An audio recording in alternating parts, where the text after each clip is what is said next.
राधे राधे, जय गौ माता। आज मैं आप लोगों को एक ऐसी अनोखी कहानी बताने जा रहा हूँ जो एक गाय माता पे है। एक बहुत पहले की बात है, जो रघुवंश महाकाव्य में महाराजा दिलीप और नंदिनी गाय के बारे में।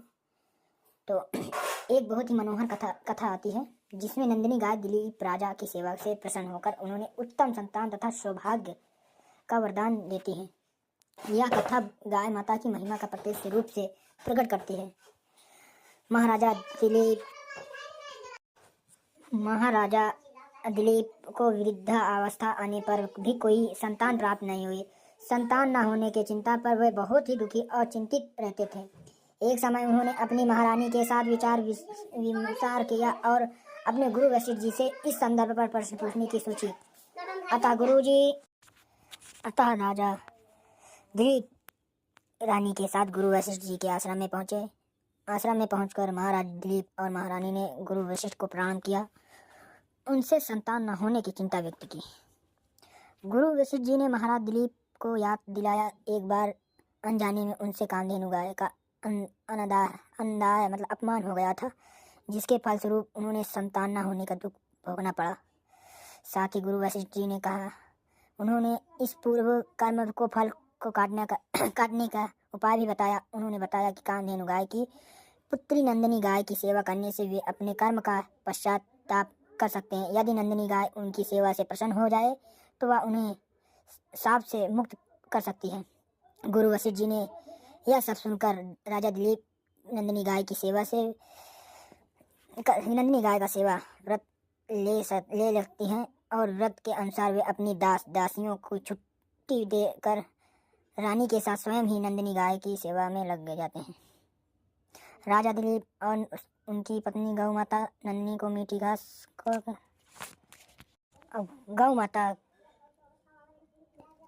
राजा दिलीप और उनकी पत्नी गौ माता नंदिनी की मीठी घास के कौर खिलाते और उसके शरीर को सुलवाते, डांस वगैरह के दूर करते। वह जहाँ जाना चाहती वहीं जाने देते हैं। साथ ही वे स्वयं ही उसकी गति का अनुसरण करते। इस प्रकार उसकी छाया के समान उसके पीछे पीछे रहते हुए राजा दिलीप उसकी आराधना करने लगे। राजा दिलीप के ताप का प्रभाव और दया का भाव का कारण वन के समस्त स्थावर जगम जीव मग्न रहते थे। प्रजा की रक्षा करने वाले राजा के वन पे पैर रखते ही बलवान प्राणियों ने अपने से कम बल वाले को तंग करने छोड़ दिया था। राजा दिलीप प्रतिदिन प्रातःकाल गाय को चराने के लिए निकलते थे। उस समय उनको रानी पहुंचने जाती थी और शाम काल जब राजा गाय को लेकर लौटते थे तब रानी दोनों को लेने जाती थी। महाराजा दिलीप संध्या काल में नंदिनी गाय की पूजा अर्चना करके उससे दुहकर नंदिनी जी के सोने से पश्चात सोते हुए और उनके उठने से पहले उठ जाती। इसी प्रकार राजा दिलीप को सेवा करते हुए 21 दिन बीत गए।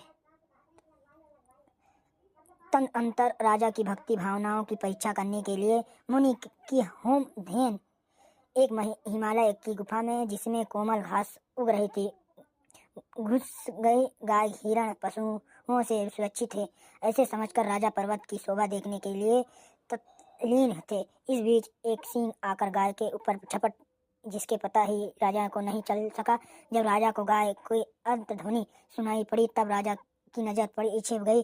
तब राजा ने देखा कि लाल गाय के ऊपर पंजा रखा केसरी सिंह खड़ा है।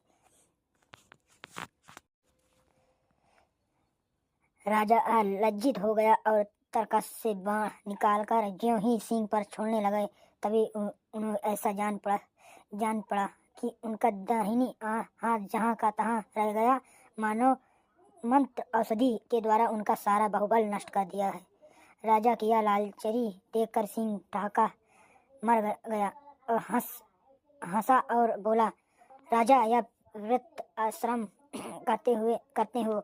मैं सामान्य सिंह नहीं हूँ, बल्कि महादेव का किंकर कुंभ उदार हूँ। शिव जी के चरण स्पर्श से पवित्र हुआ मेरे शरीर पर तुम्हारा अस्त्र काम नहीं कर सकते, इसीलिए यह प्रत्यंत छोड़ दो। राजा, यह वृद्धाश्रम क्यों करते हो? मैं सामान्य सिंह नहीं हूँ, बल्कि महादेव का किंकर हूँ। शिव जी के चरण स्पर्श से पवित्र हूँ। मेरे शरीर पर तुम्हारे अस्त्र काम नहीं कर सकते। इसीलिए यह व्यर्थ प्रयत्न छोड़ दो और घर लौट जाओ। तुम्हें जो काम सौंपा गया था उसे तुम कर चुके हो। तुम्हारी गुरु भक्ति सिंध हो चुकी है, जिसके रक्षा शस्त्र से नहीं हो सकती। उसके बचने में शस्त्रधारी क्षत्रिय निष्फल हो जाएगा, तो इसमें लज्जा की कोई बात नहीं।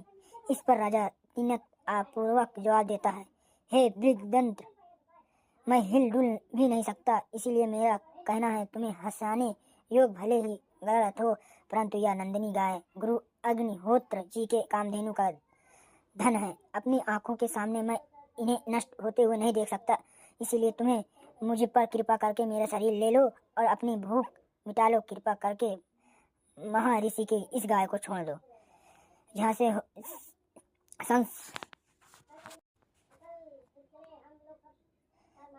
संस होने पर इसका छोटा बछड़ा इसके राह देगा। सिंह राजा को उनको प्रकार से समझते हैं ताकि राजा अपने निश्चित को बदल दे। सिंह कहता है, यदि तुम्हें भूत दया की वशीभूत हो गया तो अपना शरीर प्रदान करके तुम्हें इस एक ही गाय की रक्षा कर सकोगे। लेकिन यदि जीत रहूँगा तो यह प्रजानाथ, तुम अपनी प्रजा को पिता के सामने सदा संकटों से उबार सकोगे। और यदि तुम्हें अपना गुरु के क्रोध कर डालते हो तो उन्हें तुम घड़े जैसे थन वाले करोड़ों गायों को देखकर शांत कर सकते हो। इस तरह सिंह द्वारा बहुत प्रकार समझने पर भी राजा पर कोई प्रभाव न पड़ा। वरना राजा दिलीप सिंह से कहता है कि सिंह पर तुम देवदारू वृक्ष के रक्षा शिव जी के आज्ञा से करते हैं, इसी प्रकार मैं अपनी गुरु जी के आज्ञा से इस गाय की रक्षा करता हूँ। इस प्रकार सेवा करने वाले तुम मेरी सेवा की भावना को क्यों नहीं समझते हो?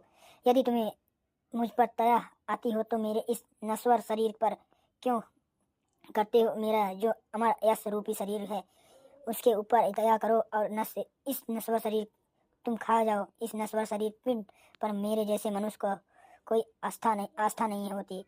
राजा की यह बात सुनकर शेर मन ही मन प्रसन्न होता है और राजा की बात मान लेता है। इसी प्रकार राजा सिंह की भूख मिटने के लिए उसके चरणों पर अपने शरीर को मांस के पिंड के सामने अर्पण कर देता है। और तभी सिंह के आगे पड़े हुए राजा दिलीप के शरीर पर आकाश से पुष्प वृष्टि होती है और एक धीमी अमृत जैसी मधुर ध्वनि सुनाई पड़ती है।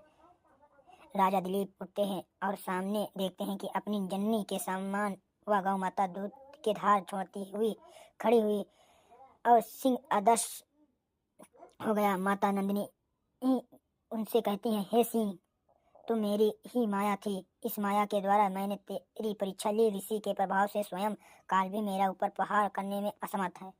राजा की गुरु भक्ति से, सेवा से और दया से प्रसन्न हुई गाय संतान प्राप्ति के लिए उत्सुक राजा को उनका मांगा हुआ वर प्रदान करती है और कहती है, तुम्हारी गुरु भक्ति और दया भाव से प्रसन्न हो गई हूँ। मैं पुत्र वर मांगू, मैं केवल दूध ही देती हूँ, ऐसे न समझ। मैं कामधेनु हूँ, प्रसन्न होने पर जो चाहे सो दे सकती हूँ।